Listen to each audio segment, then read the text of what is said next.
चिंतन बैठकीत आपल्यासमोर मांडण्याचा प्रयत्न करतो। आपली चिंतन बैठक आहे।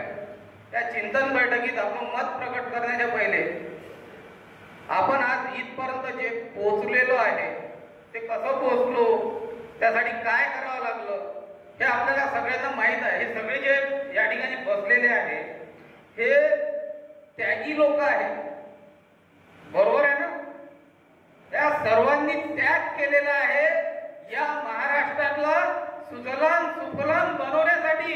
म्हणून मी म्हणतो त्या सर्वांसाठी एक वेळ सर्वांनी टाळ्यांचा गडगडाट। 10% आरक्षण आहे आणि लोक किती होते अंशकालीन, म्हणजे ज्याने 2001 च्या आधी सरकारमध्ये 3 वर्ष काम केलं पाहिजे तेव्हा लोक होते फक्त 4155 या आरक्षणासाठी सरकार 10% आरक्षण देते। आणि महाराष्ट्रामध्ये ज्यांनी पोटचा गोळा करतो, काढणी करतो, मग आपण ते मार्केटमध्ये विपुल भावाने दिले आणि त्या